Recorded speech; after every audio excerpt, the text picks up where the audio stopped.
Pagi ini lagi persiapan mau pembukaan Rakernas nih sama Mas Nanan. Terus ada Ibu lagi serius ngobrol sama Presiden. Yang lainnya ada Bendahara, Mas Pram, sama Kabin.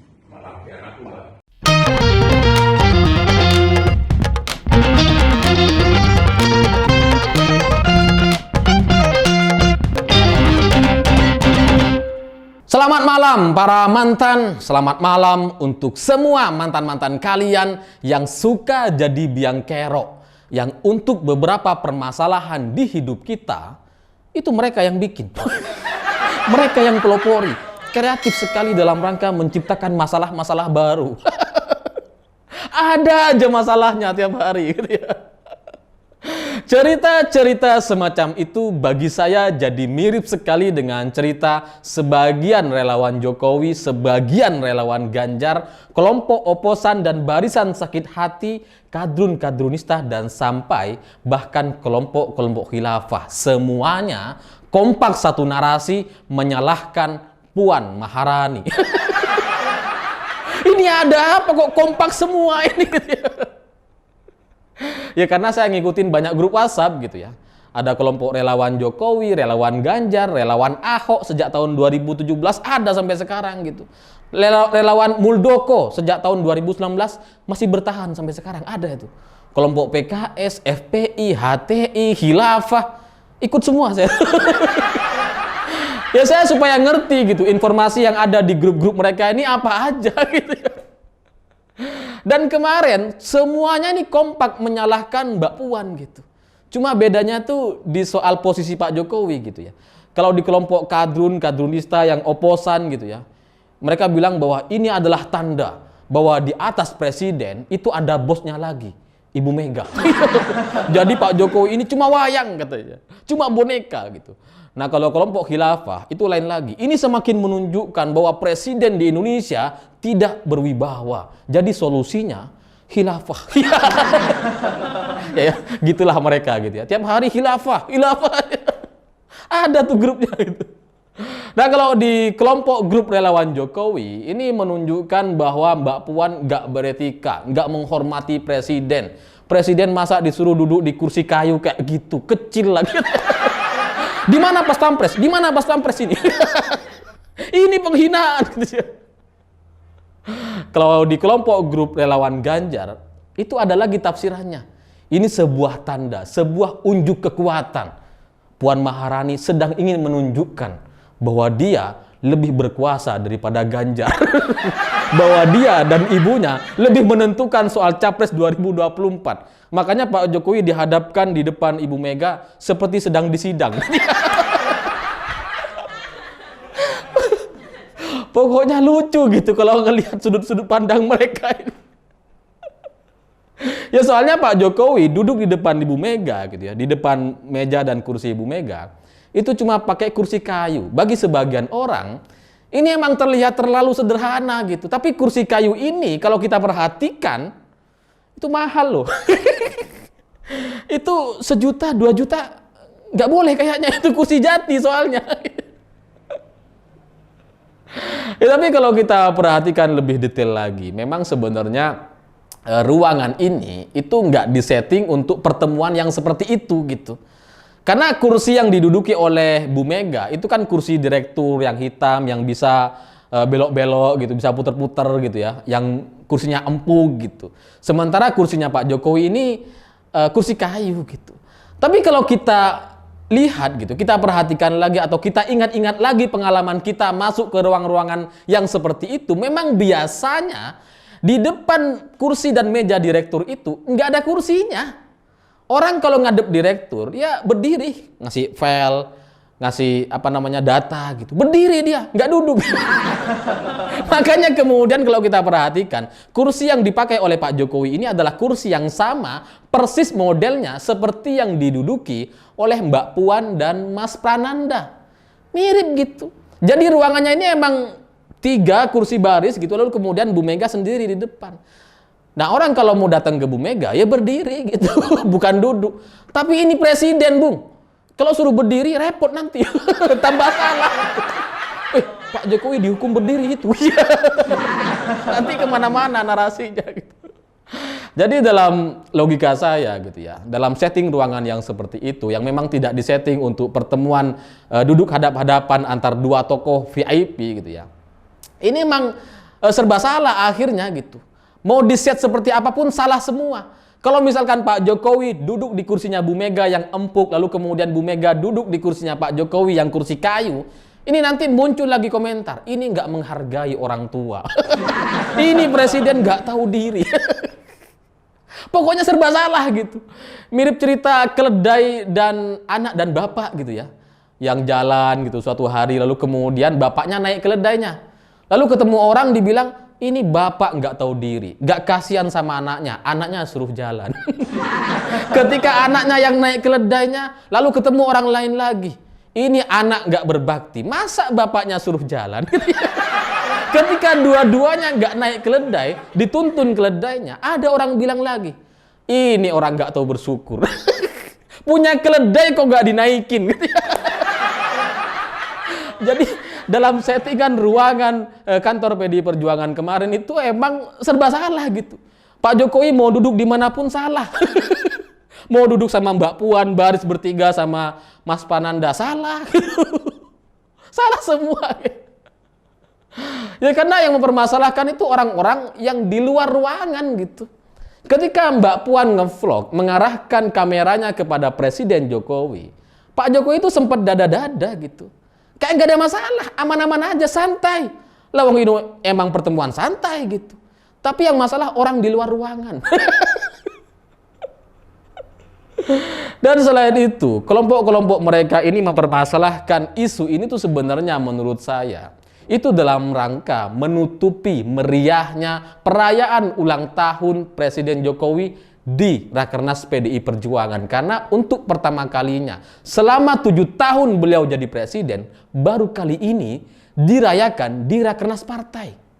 Ini kan luar biasa gitu. Dan kalau kita ngelihat gitu ya, harmonis sekali, solid, hangat, penuh kekeluargaan. Makanya kemudian coba dirusak sama kelompok-kelompok yang tidak suka dengan PDIP dan Pak Jokowi. Atau dari kelompok-kelompok orang yang nggak suka dengan cerita Pak Jokowi solid dengan PDI Perjuangan. Ada kelompok-kelompok ini gitu. Dan semuanya memang punya kepentingan masing-masing gitu. Yang kelompok relawan Ganjar misalkan, emang dia nggak suka dengan Mbak Puan gitu. Emang sebagian itu emang relawan dari partai lain yang emang pengen dukung Ganjar gitu ya. Jadinya nggak suka kalau Pak Jokowi solid dengan PDI Perjuangan. Nah kalau kelompok kadrun, khilafah, udahlah kita udah tahu jawabannya. Nah kelompok Pak Jokowi sendiri gitu ya, itu kan juga banyak relawan-relawan yang milih Pak Jokowi tapi nggak milih PDIP. Mereka milihnya partai lain. Banyak yang kayak gini gitu. Jadi ketika ada kesempatan untuk menyerang PDI Perjuangan, Mbak Puan, Ibu Mega gitu ya, itulah yang kemarin kemudian mereka manfaatkan sebesar-besarnya. Tapi cerita-cerita saya ini mungkin kalian kan nggak ngerti atau nggak bisa dibuktikan karena itu ada dalam grup WhatsApp saya gitu ya. Jadi mari kita ambil dari contoh yang berita di media mainstream yang sama-sama bisa kita baca. Supaya ini jelas bahwa memang ada kelompok-kelompok ini yang memang pengen bikin gaduh aja gitu. Ambil contoh misalkan Refli Harun. Itu Refli Harun mengatakan bahwa ini nggak etis, ini nggak menghargai presiden. Presiden ini kan VIP, mestinya tuh nggak perlu direkam, nggak semua momen itu direkam, apalagi momen-momen VIP rahasia seperti ini. Ini mungkin juga banyak yang belum tahu bahwa dalam vlog Mbak Puan, ini bukan pertemuan rahasia, pertemuan yang berbicara khusus, serius, enggak gitu. Mereka ini dalam sebuah ruangan, ruang tunggu, nunggu pengen masuk ke gedung gitu, pengen masuk ke panggung utamanya, ke acara utama Rakernas PDI Perjuangan. Ya tapi karena memang setting ruangannya kayak gitu ya, ya sudah, itulah yang kita lihat gitu. Jadi nggak ada yang rahasia, nggak ada momen yang private sekali, enggak. Ini momen santai gitu. Tapi dari sini mungkin kita juga bisa kasih masukan kepada PDI Perjuangan gitu. Kalau bikin kantor mungkin agak lebih fleksibel gitu. Sehingga kalau misalkan ada tamu VIP itu bisa berhadapan-hadapan sama Bu Mega dan sama rata gitu. Yang kursinya sama-sama hitam lah minimal. Sama-sama empuknya gitu ya.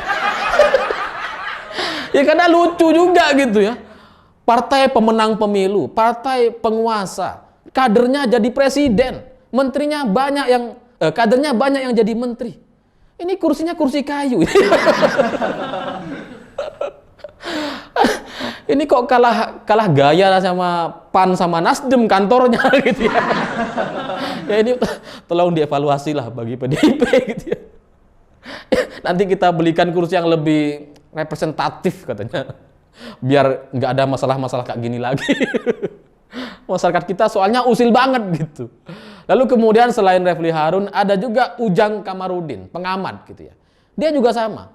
Ini menunjukkan bahwa Mbak Puan ini nggak etis, nggak menghormati presiden. Ini dalam etika politik nggak bagus dilihat publik katanya. Ya kalau kita ngelihat Ujang Kamarudin, ini emang orang yang pengen agar calon presiden dari Pak Jokowi itu berbeda dengan PDI Perjuangan gitu. Jadi dia ini emang maunya ribut gitu. Nah ketika ngelihat Pak Jokowi solid dengan PDI Perjuangan apalagi merayakan ulang tahun bersama di Rakernas, kepanasan dia. Ini jangan sampai bersatu nih, jangan. Makanya dimainkanlah isu-isu ini gitu, menyerang Mbak Puan gitu. Karena dalam bayangan banyak orang yang seperti Ujang Kamarudin atau kelompok-kelompok relawan Ganjar yang tidak suka PDI Perjuangan atau tidak memilih PDIP, itu emang banyak dan mereka mayoritasnya gitu ya. Emang menghendaki agar misalkan Ganjar ini bisa maju dari Nasdem misalkan atau maju dari koalisi Indonesia Bersatu yang isinya Golkar, PAN dan P3 gitu. Memang mereka pengennya kayak gitu. Supaya apa? Supaya kalau terjadi perbedaan pilihan Capres 2024 antara Jokowi dengan PDI Perjuangan, ini artinya kan seperti memecah kekuatan. Nggak solid lagi sehingga potensi lawannya, siapapun lawan PDI Perjuangan dan Pak Jokowi, ini mereka punya kans untuk menang gitu. Punya peluang gitu. Nah kalau Pak Jokowi solid dengan PDI Perjuangan, mereka khawatir itu. Waduh, nggak ada peluang kita mau menang ini. Makanya cobalah dipisah-pisahkan gitu. Nah, sebagian relawan Ganjar memang ada juga yang kayak gitu. Yang nyerang-nyerang PDI Perjuangan, yang ngancam-ngancam, gitu banyak gitu. Maka ketika ada momen seperti ini, peluang untuk menyerang Mbak Puan dan PDIP gitu ya. Sambil mengaku relawan Jokowi, relawan Ganjar, prihatin dengan sikap yang ditunjukkan gitu ya, kasihan dengan presiden gitu, yang harus dihormati dan sebagainya. Makanya kemudian mereka masuk dalam isu ini. Ya karena seperti yang saya bahas di video sebelumnya kemarin gitu ya.